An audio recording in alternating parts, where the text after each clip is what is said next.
Hi, welcome to the Nursing Dose with your host, Dr. Farah Laurent. Today, I have an exciting guest. I have Kelly Thorpe. She is a award-winning fractional CFO. We're going to get into all that in just a moment. But if you haven't gotten your tickets to Nurses Making Business Moves, definitely get your ticket. We're going to get into that. We're going to get into basically how to grow your business, how to scale your business, and why you need a fractional CFO and when to actually get one. So we're going to get into all that. Super excited to have you, Kelly. If you want to say hi and introduce yourself to the folks out there. Hey, yes, thank you so much for having me, Dr. Farah. I am so excited to be here. Let's start with what I do. So most people hear the fractional buzzword out there nowadays, and they're like, what does that even mean? So what I am is a fractional CFO. I am a business strategist, and what that means is you get financial strategy without having to pay a six-figure salary that we normally get paid in large corporations. So I'm gonna be honest though, I like to give a little bit about my background because I didn't set out to become and I think a lot of your audience can resonate with that, right? I was a corporate leader. I was in the controllership, financial, administrative ops space of large organizations between $7 million and $2 billion in revenue. So I was doing great work in the executive space, building great companies, building great teams. That was what I really prided myself on. But when the pandemic called, it caused me to pivot a bit. And I started doing some consultancy work. And I won't get too long-winded because I know we'll get into this a little bit. But how I started doing what I then called business consultancy and outsourced CFO work was because I was running into people that have bookkeepers and then they just go straight to file their taxes. And I'm like, so what do you do in between there? And like, oh, I just save the reports till tax time. Well, that's kind of pointless. Like you're supposed to do something in between there. Yeah. And that's where CFO services lie. So that's where we are now at Convo with Kelly, a full service business advisory firm. And that's how we support. Awesome. So really, for those that are watching, let us know where you're watching from. We're live currently on YouTube, LinkedIn, Facebook, and Instagram, and TikTok. And if you happen to be watching the replay, if you have any questions or comments, drop them in the chat. We'll also have Kelly's information at the end of the show in the comments so you can connect with her as well. But we met on LinkedIn, right? And it was so funny because I think I messaged you, I saw what you did and I was like, let's get on a Zoom call and talk about some stuff. And then one of the things I first noticed when you came on is you had like your branded shirt, people over profit. So, just curious what that means to you. If you could just kind of tell the audience about that.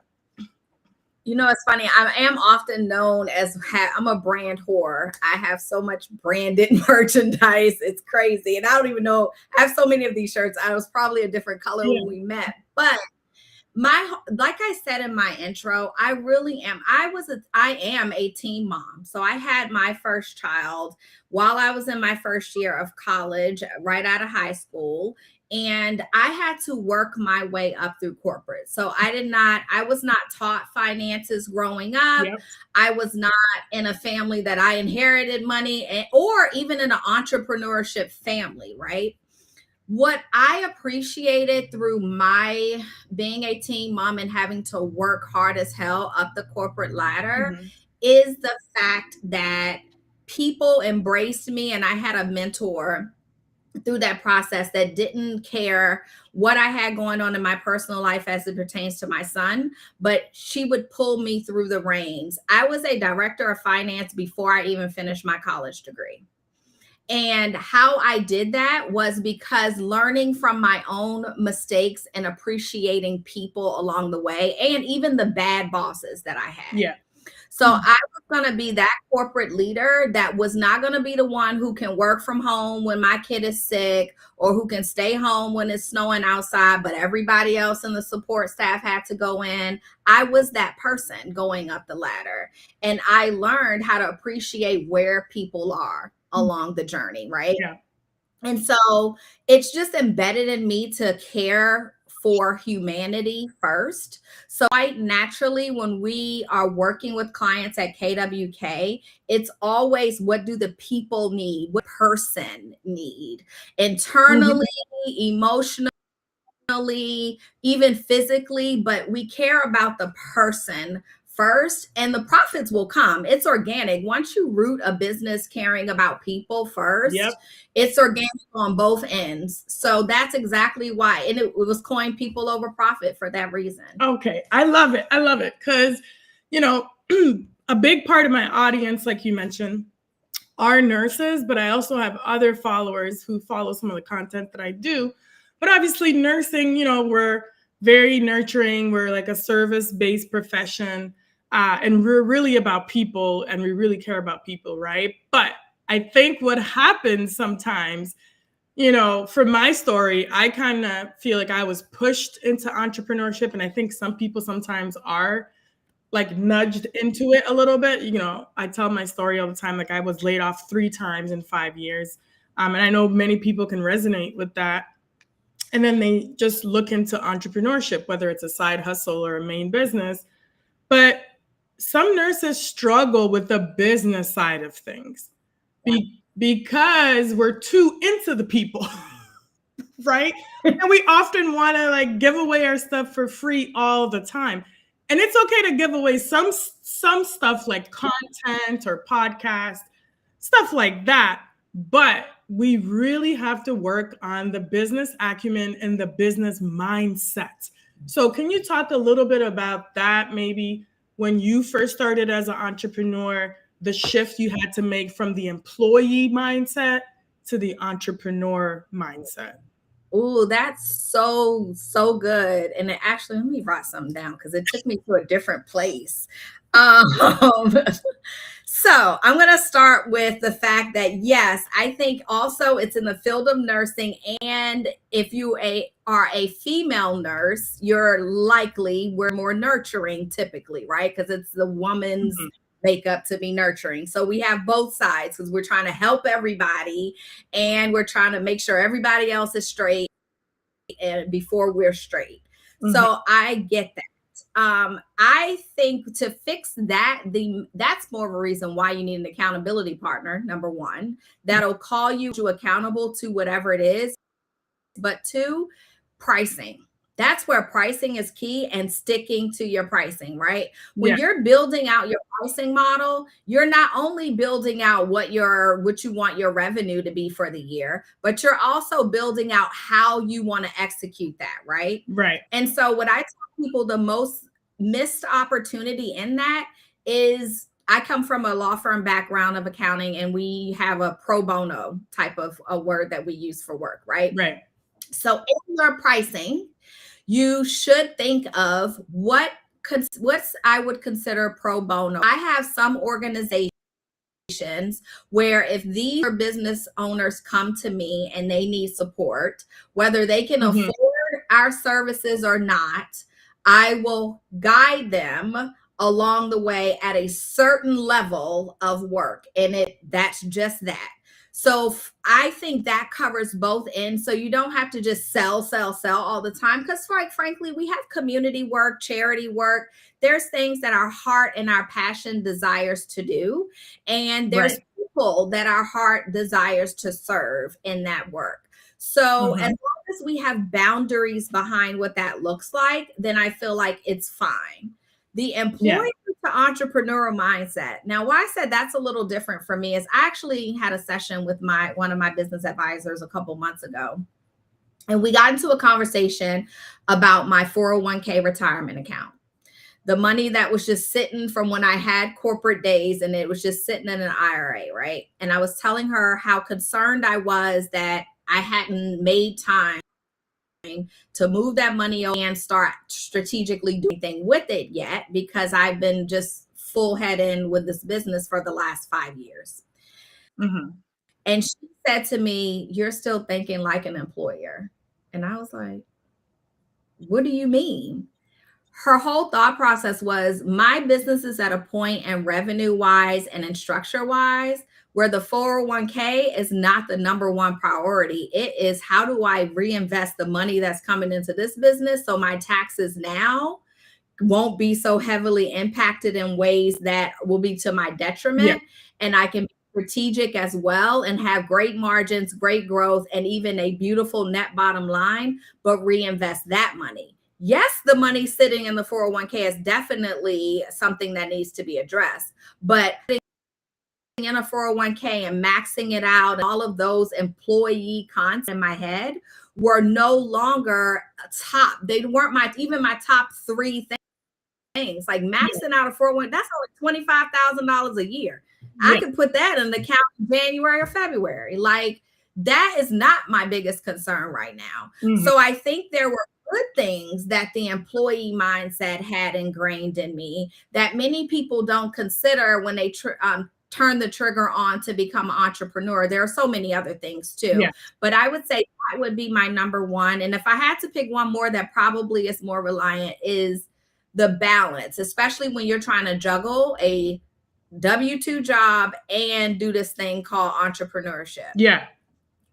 It's very hard because you then often take that hesitancy to go talk to a boss about a raise, of these ambitious things, into your business when that doesn't even follow into your business. And that's why I tell people, let your W-2 job fund your dream business, but know when God has aligned you to cut it off. Yes. Okay, let's talk about that. I love that. Okay, just because for the nurses that'll be coming to the Nurses Making Business Moves conference, and not even just nurses, because it's open to everybody and anyone can come who's business minded. However, the reason I built this conference is just for this reason, because there's not much out there specifically for nurses, nurse practitioners that are now starting med spas, practices, and things like that to get information. So traditionally, nurses typically stick with nursing or healthcare. And what I've done now is wanting to bring different industries, such as you as a finance expert, marketing people, different people to be at this conference. But the majority of nurses still have some type of employer when they want to make the transition, as you're mentioning. So some of them are still working full-time or part-time, and it's causing a lot of strain, right? Because we're like, when do we know to make the move? And I know everyone has a different perspective on this. And again, it depends on maybe if you have a partner, what savings you have, all these different things come into play. Do you have kids? Do you not have kids? How much risk can you take, right? Some people say, well, you should have enough money to cover your, expenses for 6 months. But like, what's your perspective on, when to make that transition?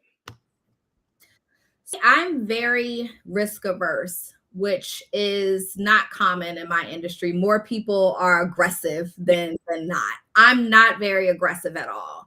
So what I did when I started out was I did balance a W-2 job and my agency for about 6 months before I made the leap. And how during that and actually, let me go back. I didn't even plan on becoming an entrepreneur. So I didn't even know that that's what I was doing. Yeah. So I thought that it was just a temporary thing. I was just guiding these 2 businesses and consultant while I had my full-time job, and they would phase out in December. But what I did was when I priced those 2 contracts, I literally I was on a salary at the time, but I did the math of what my hourly rate was, and I doubled it. And that's what I told everybody. So whatever I quoted anyone that wanted my services, I took my hourly rate at that time and I doubled it. So if my hourly rate was $40 an hour, everybody that I worked with, I charged them $80 an hour, and I required them to put down a certain number in a retainer. So I did like a scope of work. How long did I think, based on what they wanted me for, how much time would it take me this month to work with them? If it was 10 hours, then they had to put down whatever half that was to even start with me. Doing that By January at 6 months, I realized that I had already doubled my salary and replaced myself. That's amazing. Congrats. Thank you. You will be surprised. And most people are afraid to do it because they don't understand their value. Yes, it's the mindset. It's the employee mindset. Because when I did the math, it wasn't that much. Legit. I think I was probably making like 40, 50 bucks an hour or something. I had this multi 6-figure salary, which this is a mind thing too. You think you're great because you're making $150,000 an hour, and you do the math on that, and it'd be like $45 an hour. You like, what the heck? Like, how is this mathing? Right. So when I did it, it was easy for me to say 80 bucks an hour. And I didn't always disclose that was my rate. I would just give them an $8,000 proposal for 10 hours and let them do it. And no one rejected it. That's how I doubled. This is what I'm saying.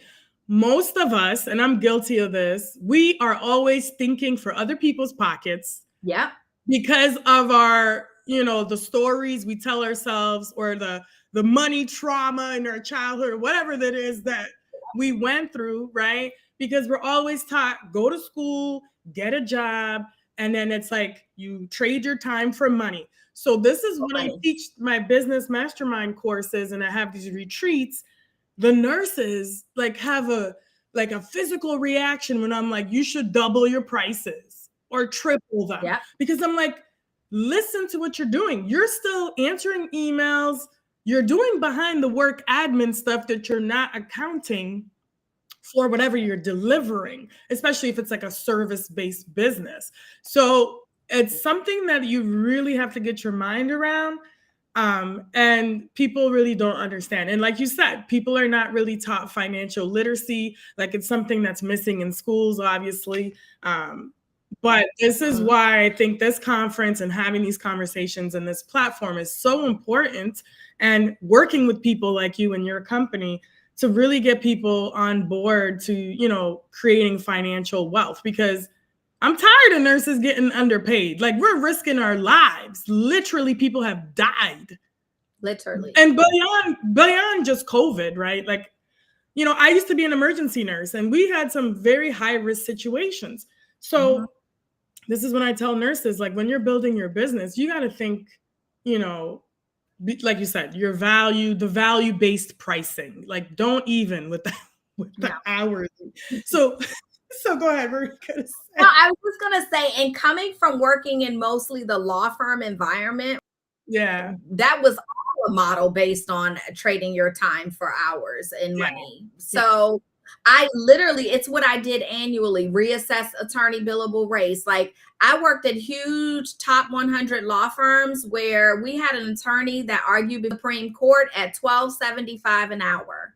So you do the math. And it's also taken into consideration, like you said, not just the back office stuff, but all of the stuff that you're leaving on the table of sorts when you move into a full-time entrepreneur space, your benefits, all of those things, like the constant worry. No matter how much you streamline your business, there's always this heaviness of you have people's lives, different set of lives now that you manage, because you have employees and their families and all the things. So it's worth your value to charge your rates, and the people who appreciate you and what you do will pay your rates.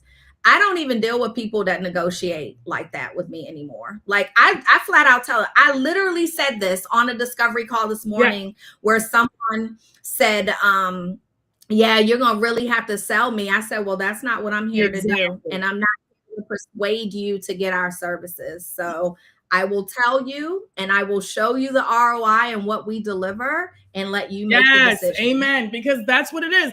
And that's what I had to learn the hard way. Not all money is good money, right? They're the ones that stress you out the most too. Them ones that give you this back and forth, you're going to always regret taking that contract. Trust me. Because, and that's why I learned early on. I was like, oh, okay. I was like, you know what? All this work I just did, don't worry about it. Here's your refund. I don't even want to work with you. Let's just cut it off right here. because Praise the Lord. you're going to get a bad review or testimonial. And I want to enjoy working with my clients, right? And you only want to, you're not for everybody, right? And you only want to, like you said, work with people who see the value. And the price is the price. That's it.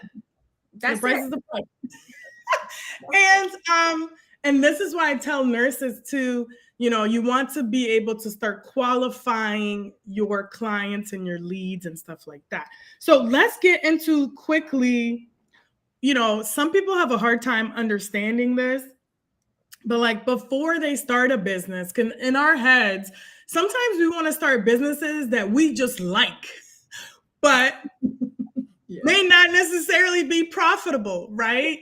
So give them some quick, I guess, tips on what is the difference between revenue and profits, and quickly, again, I'm not an expert in this, but like what are good profit margins for a business to want to like should move forward?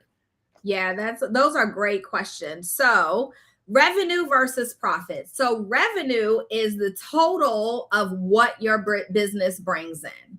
Right. So oftentimes it's the model of what people ask, like when you maybe apply for a loan or something, they're like, how much revenue you need? Or if you're applying to become a part of an organization and it has a revenue requirement, it's that gross number at the top of a profit and loss statement. Or if you're not even there yet and doing your profit and your QuickBooks or anything like that, it's the total income, like on your bank statement where it shows deposits, that's your revenue. Right. That's revenue. Profits is the end. It is what's at the end of that P&L. How much money did you make in that, whatever that time frame is? Some people like to think of it as what's in the bank account, but that's actually a different number. So revenue is what's at the top of your P&L. How much did you bring in total? Profits is what's at the bottom. What I also like to highlight for people is your profit. Yes, your margins need to be healthy. And I usually say this is very variable depending on your industry and what you're doing. Like some people's margins can be great and some people's margins can be tight. Example, my first 2 years, my margins were 97%. I was living it great. And I was only working about 25 to 30 hours a week. Whoa. My margins are yeah. Great. That was the whole first 2 years. My margins aren't there now, but my margins are still great. My margins are about 60% now, but I have a whole team of people behind me. I got payroll, I got benefits, I got all of these things to cover, right? So that's what really matters. And also in you guys' industry, and I don't want to get too far and complicate people in the accounting world, right, but you guys have something you should consider too called COGS, cost of goods sold, right? So if it's a nurse who has gone into the med spa space, let's use example, he or she has equipment that they have to upkeep that's in there. They have different devices that they'll have to purchase and maybe keep buying because they wear faster over time. They have different solutions or medications that they may sell as inventory. Those are all things that go in a different part and are considered in your gross profit. And that's where we start to get into the difference between gross profit margins versus net profit margins. So hopefully that was a clear depiction of revenue versus profit. And now I think I've forgotten what the second part of the question was. Oh, I was just saying how, I guess we could talk about, just to give you some context, maybe like a service-based business, what is worth really pursuing in terms of like profits, but I guess it's like individually, because like for me, I'm a nurse career coach. Some people are just consultants for a corporation or different things like that. So, yeah. I can speak to that confidently because I think we align a lot in the model, right? So like I told you, my margins were 90-something% at the beginning. And I honestly think in you guys' model, especially if you are doing coaching and consultancy work, it can be the same because you shouldn't have much overhead. Exactly. That was the thing with me. I had one 1099 where she would help me if I got a bigger contract to come in, but in software costs, I didn't have much overhead at all. Yeah. So a healthy margin starting out, while it might not be 90%, you want to at least be at 40%. That's a reasonable, healthy margin, even throughout for a service-based industry. Mm-hmm. Now, I've had some clients come to me. One of the first things we do is an assessment of their revenue buckets and see not just how much revenue they're breaking in and what their margins are, but how diversified are you? Right? Yeah. That was a big thing we saw in this last year and this new administration was people literally lost this when certain parts of the government were completely dismantled. Like we're talking DEI businesses gone, like different parts of GovCon because they didn't diversify. That so is. Yeah, go ahead. I didn't want to cut you off, but before I forget. No, I'm sorry. Go ahead. We got like maybe 3-4 minutes left. So when you say diversify, are you talking about having multiple streams of income? Example, being a speaker, maybe writing a book, doing consulting, maybe having digital products. Is that what you're meaning when you're saying diversifying?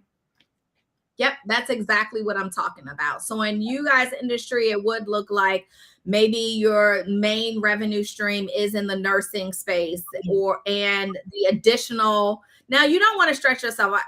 Because I'm not an entrepreneur, I didn't seek out entrepreneurship. I often can still turn on my creative and my corporate brain. Mm-hmm. Most entrepreneurs I meet, y'all be squirrel syndrome all over the place. Like everything is shiny object syndrome. And I'm like, hold on. Do that.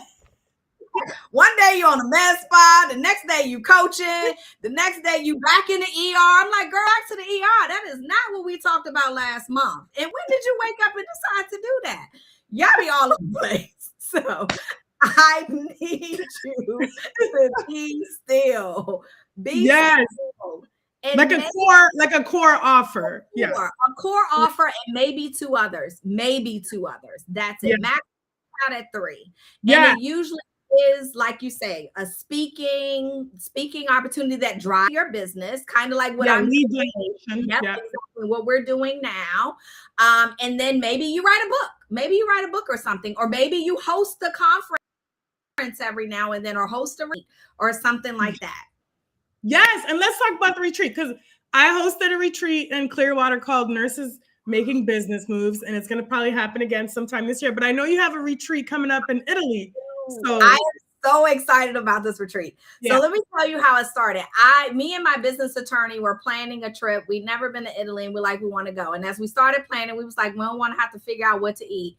Only know what we want to do when we get there. Like maybe we don't want to do nothing when we get there. Maybe we just want to be in Europe. Like, what do we want to do? So we started getting a private chef and a yoga instructor that comes on site in the yoga studio and the villa that we got. And the villa's on the Mediterranean Sea, and it overlooks the infinity pool, overlooks the sea, and all of these. And I was like, you know what? We can find and invite several other high achieving women to experience this. What more? And you're curating a space that's going to organically be a mastermind, right? Because you got a CFO there, an award-winning business attorney, and a civil engineering firm owner who's already on tap, a wealth planner. So it's at the fireplace. So at the fireplace inside, or by the water, or whatever the case may be. There's going to be natural mastermind and 2 structured sessions. But it really is. The private chef will be there throughout the day, preparing 3 meals a day for us. Wine tasting, pasta making on site. We have a couple of excursions, but it's one all-inclusive fee covers all of that, and all you got to do is worry about airfare to get you to Italy for 7 days, and it's like none other. So I'm so looking forward to it. Just show up. That's the point. Show up. But we are taking applications. That's important to mention because I want people to come and relax, right? I don't want a whole bunch of people that's worried about work and worried about these things. Like, that's what we're coming here to truly retreat. So I'm looking forward to that. That's awesome. Well, I would love to definitely have you on again another time. Definitely we'll talk about maybe like retreats and things like that, because that's something I want to do more of. I did one in Clearwater and the nurses loved it. And of course, the Nurses Making Business Moves conference. If you haven't gotten your tickets, get your ticket. And if you want to learn more about how to work with Kelly, where can they find you? They can go to commaswithkelly.com, and I'm at Commas with Kelly on all platforms, so they can reach me there. Yeah, so definitely reach out to her, connect with her on LinkedIn, and check out her retreat in Italy. I'm sure it'll be amazing.